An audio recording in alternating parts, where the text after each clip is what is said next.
I am Marty Levinson, and welcome to the Northtown News. Hi, I'm Marty Levinson. Welcome to the Northtown News Magazine. Hi, I'm Marty Levinson, and welcome to the Northtown News Magazine. For the identity of the real Marty Levinson, please stay tuned for the Northtown News Magazine. Come on, baby, don't you wanna go? Come on, baby, don't you wanna go? Back to that lemon light city, sweet Hope, Chicago. 224 446. Come on, baby, now get your business paid. Hey there, I am really Marty Levinson. Don't let anybody fool you. Welcome to the Northtown News Magazine show with the greatest cameraman around, Sonny Hirsch, and your host, Avi Myers. Thank you, Marty. Avi Myers, Northtown Neighborhood News Magazine. Presentation of Sonny Hirsch and myself. Dial us up on the web at www.ntnm.org. Community policing. Sonny, in his spare time, is chairman of the District Advisory Committee of the 24th District. He's got a website, caps24.org, that'll give you the date, the time, and days of all the different community policing meetings throughout the area. And anyway, it is a pleasure to, of course, go to our website at ntnm.org, all the videos over the last 10 years. We're thinking about changing the name of the show, by the way, so don't be surprised if, because it was originally called Northtown Neighborhood News Magazine because of the Northtown Community Council, which hasn't existed for well over 10 years. So I'm thinking about naming it after me. We'll see. It is a pleasure to introduce you to our next guest, who is new to the show, although the organization he works for, Stand By Us, in the Chicago chapter, is not new. And Peggy Shapiro, who has been a frequent guest on the show over the years, has talked about that he is like, somebody I must absolutely get on the show. And he's got a rather unusual background, but I'm going to let him tell you about it. And that's Sebastian Parra. Sebastian, how are you? Thank you so much for having me. It's a pleasure to be here. It's a pleasure to be on your show. Thank you. I'm new in town. I just moved to Chicago last summer. I've been loving it. The winter wasn't bad. Yeah. So it's been great. So should I just tell my story and get into it? Yeah, absolutely. Start from the beginning. People give people the genealogy. Sure. So I'm from Colombia originally. I'm not Jewish. I grew up a Christian Protestant in a Catholic country. My family was one of the few Christian Protestant. That is families. unusual. Yeah. So that's another story. So I grew up in a Christian home, love in Israel. My church is weird. We do bar mitzvahs too. So I was bar mitzvahed even, and we go to Israel twice a year. So my mom went to Israel, my dad went to Israel, and that's how I grew up. But then I went to college. And in college, I learned to hate Israel. I became very anti-Israel, very involved in all these progressive causes. I think I was the classic negative stereotype of a social justice warrior, fighting for all these causes that we think are just. And among those causes, hating Israel was the just thing to do in college. So I became the student body president at my university. Wow. And I was the first Latino to ever do that in 100 years. 60,000 students with a lot of influence. Which university? Georgia State University in Atlanta. Wow. Yeah, so it's a minority-majority university. And so I was that guy, fighting a lot for undocumented students mostly. That was my big thing. And one day, I got invited to go to Israel with Stand With Us. A group of Israeli college students put on this program called Project Insight to take students, non-Jewish student government leaders to Israel to see it for themselves. And I thought about it for like a month. I was like, should I do this? Am I going to drink the Kool-Aid and stuff like that, So I was like, let's do it. I want to go see the apartheid. I want to go see the occupation. I want to meet this terrible Zionist army that I've been told about my whole life. And so I went. And it took about 2 days for me to change my mind completely, to notice that Israel is the thing that I was struck by the most is how diverse Israel is. I lived in New Jersey for 2 years in a very Polish Jewish neighborhood, and I thought everybody in Israel was with the curls praying all day, but it's not like that. Nobody ever told me this story of the Jews who came from Arab lands, the Jews who looked more like me, who like a little darker. Yeah, the Spartak. Yeah, the Sephardim and also the Mizrahi Jews who came. And that to me was impressive. I didn't know that's the story of these people, the Jewish refugees who came to Israel. And just seeing how diverse the society really changed my mind and fell in love with it. No, it people don't begin to realize. And the fact is that I think something like 75 to 80% of Jews in Israel are secular. Yeah, that's another thing. Yeah. So that's a different story. And by the way, some of my friends who moved to Israel, their kids now look more like Spartan than Ashkenazim. They're a little darker. You know, yeah. even though they're as pale as, their parents are as pale as I am. It's a lot more sun over there in Tel Aviv and stuff. So A lot more sun. You get baked. yeah. You really do. So, okay, so, so you go there, and that changes. What that changes you big time. It did. I think what really changed my mind was hanging out with people. Here, personally, I was a victim of confirmation bias. We had these notions of what Israel was supposed to be, and you passionately start looking for things that confirm that. And you end up in really weird websites, #fake news, about Israel, like stuff like that. And the army was the biggest deal for me, because I studied a lot of law in college, and rules of engagement, what can you do in war and stuff like that, that was a big deal for me. But talking to Israeli soldiers who were younger than me sometimes, I was 22 at the time there, and there were just incredible decisions they have to make in a split second, and who am I to judge what they go through here in America?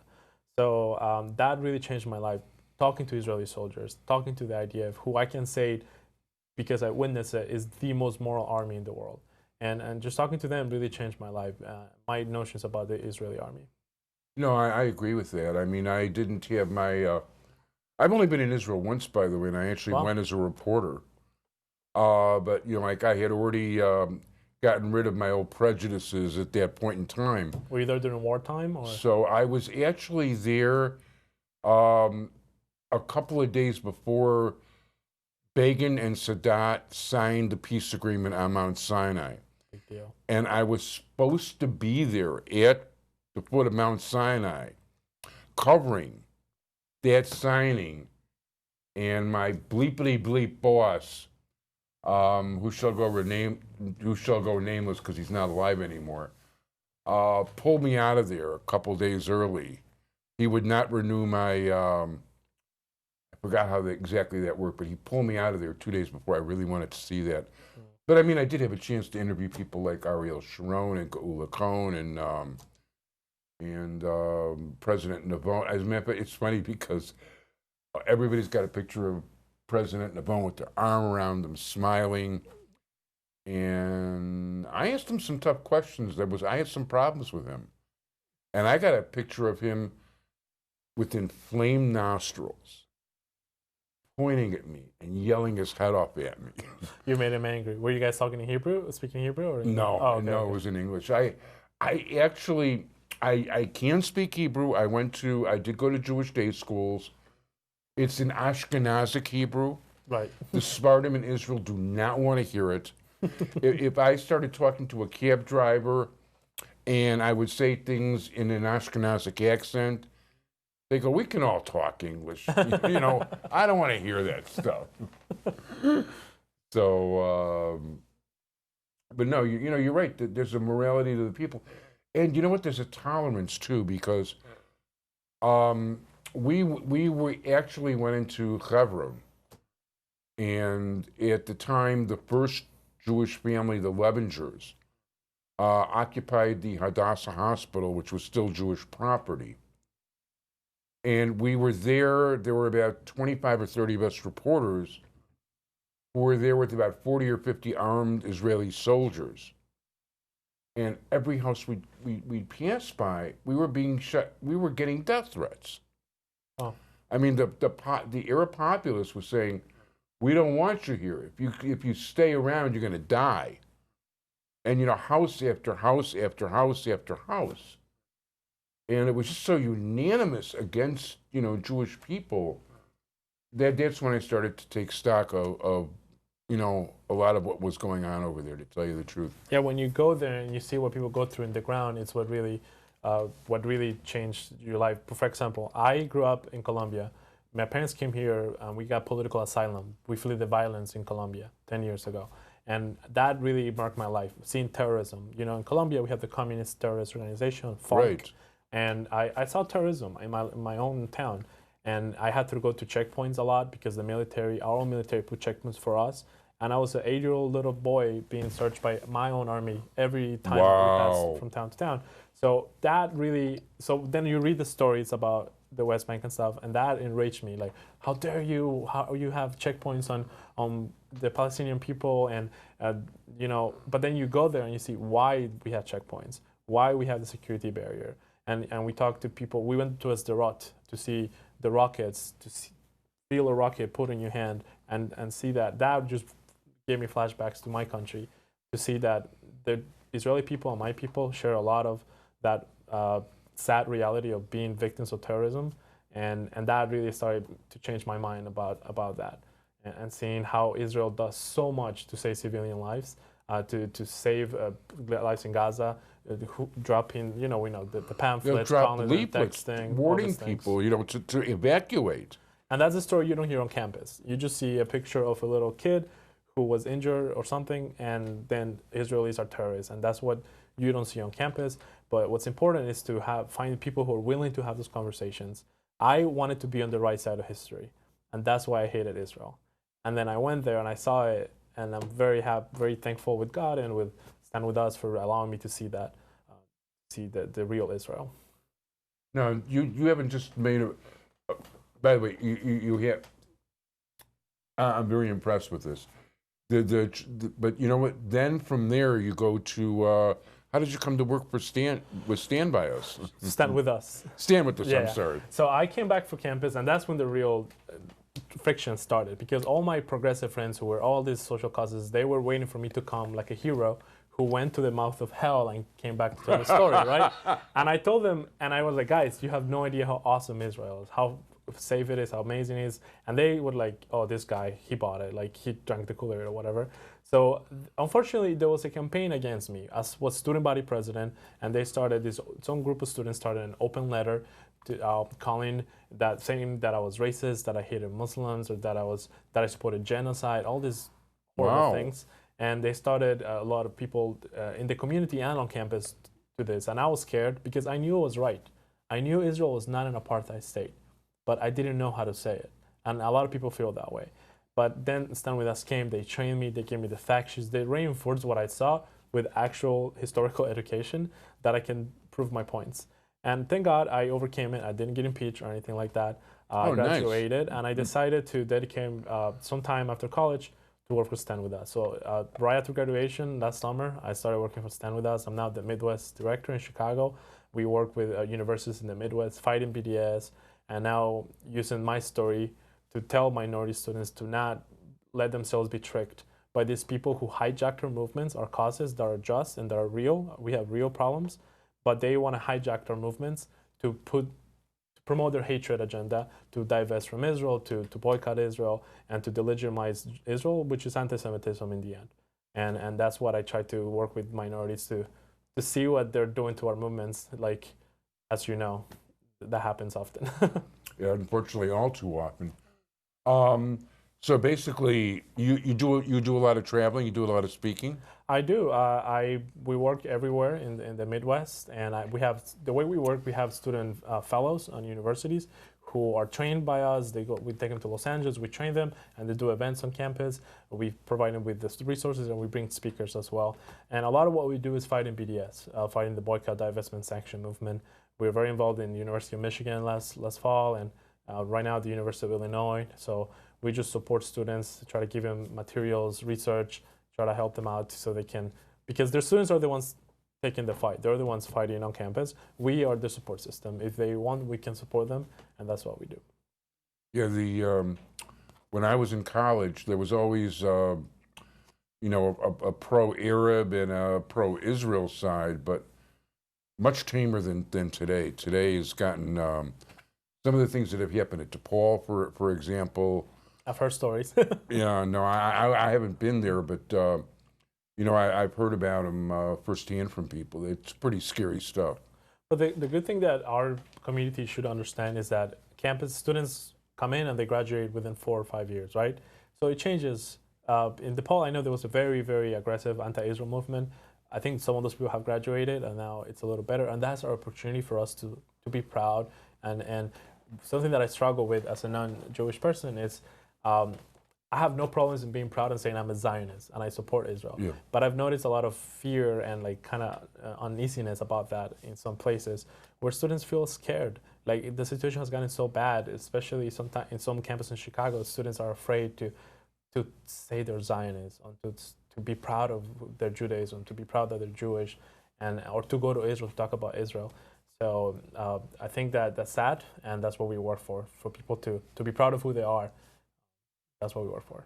So basically, your organization and you are available to speak to various groups Absolutely. on campus? Yeah, absolutely. They can reach us at standwithus.com/campus. My personal email, can I give it? Sure, Okay. absolutely. You can give that, your phone number, whatever you like. Sure. My email is sebastianp@standwithus.com, and I'm with all campus-related matters. That's me. I'm available to come speak, to train, to help people out. In 2 weeks, we're gonna start in April. We're gonna start recruiting our students for the next year. Our Emerson, we call it Emerson Fellows, who are highly trained students by us. And so, if you know of anybody, we'd love to hear from them to work with us on campus. No, that would be terrific. And if you're watching this in Chicago on TV as opposed to YouTube, it's March 30th, so happy birthday. Thank you. Thank you. It's my birthday today. No, you happen to mention that, and I think that's How do you say pretty happy cool. birthday in Hebrew? Yom Huledet Sameach. Nice. Thank you. I was quizzing you there. Okay. No, I know how to say it. I was just trying to think, should I say it in Ashkenaz or Sfard? Oh, okay. Okay. So no, Yom Huledet is birthday. That is, Yom Huledet is the day of your birth. Oh, okay. And Okay. Sameach means happy. Right. I've seen that word around. Yeah. So no, yeah, Yom Huledet Sameach. Thank you. Many more. Thank you so much. Many more. So, how many different campuses do you have a presence on right now in the Chicago area? We work with all of them. I've been to Shabbat dinners. We work with them. We give them grants to do their events. I have 7 fellows right now in the Midwest. Unfortunately, we don't have any in the city of Chicago. They're all spread out. Next year, I hope to have at least 4 in the city of Chicago next year. So let us know. No, that'll be nice. And yeah, if you are interested, you should definitely contact them. It's Sebastian P. at standbyus. It's standwithus.com. You say it. It's Sebastian with an A at the end. Sebastian P. at standwithus.com. I'm thinking of an old Benny King song. That's where I'm messing up. Stand by I'm Us? sorry about that. Yeah, Stand By Me, actually. Oh, okay, but okay. yeah, so no, that's wrong from that standpoint. So, what states in the Midwest do you cover? So from the Dakotas down to, down everything down except Texas, and then all the way up to Michigan. We don't do Ohio. Ohio is so I have fellows right now in Minnesota, Wisconsin, Michigan, Indiana, and that's it. So in Michigan we have 4 of them. So a lot of our work is focused in Michigan because of it's a lot of activism, anti-Israel stuff. Well, you've also got the largest largest Arab population, or Yeah. one of the largest Arab populations over there. Yeah, actually, last 2 weeks ago, every year we do an Israeli soldier store. We bring Israelis to campus for them to meet people. And we just had an amazing coexistence dinner at Grand Valley State University with Palestinians and the Jewish students. Some of them were Israeli, some of them were not. So it was a coexistence Shabbat dinner with Palestinians. They started this group called Peace by Peace, like peace by peace. Right. And it's a coexistence group, and we had an amazing Shabbat dinner there. So there's hope. There's hope, and that's what we work for. No, I like to see it. And one of the things that gladdened my heart, and we're running out of time here, was to see that after some of the recent tragedies, Muslims have actually, for a change, decided to help Jews too in certain Collecting situations. hundreds of thousands of dollars to help people. So that beautiful. was I was very impressed, and that was a very nice thing to do. And the Jewish people have been doing that, and the Israelis have been doing that too. they'll send all kinds of medical aid to people who were their sworn enemies. Yeah, You know, and that- Israelis live like that. We just toured Mohammed, who is an Arab Israeli. He's Yeah. a Bedouin. He toured all these campuses 2 weeks ago from us, and he comes to talk about, I'm an Arab Israeli. I'm a citizen. I have all the rights. So that's Very cool. I want to thank you very much, Sebastian Parra, Sebastian P at Stan.com. with us. I want to wish you a lot of luck in your endeavors. Thank you very much, you so Peggy much. Shapiro, for Appreciate it. Thank you getting so us in shape, and I look forward to having you on the show again. Thank you so much. I appreciate it. Thank you.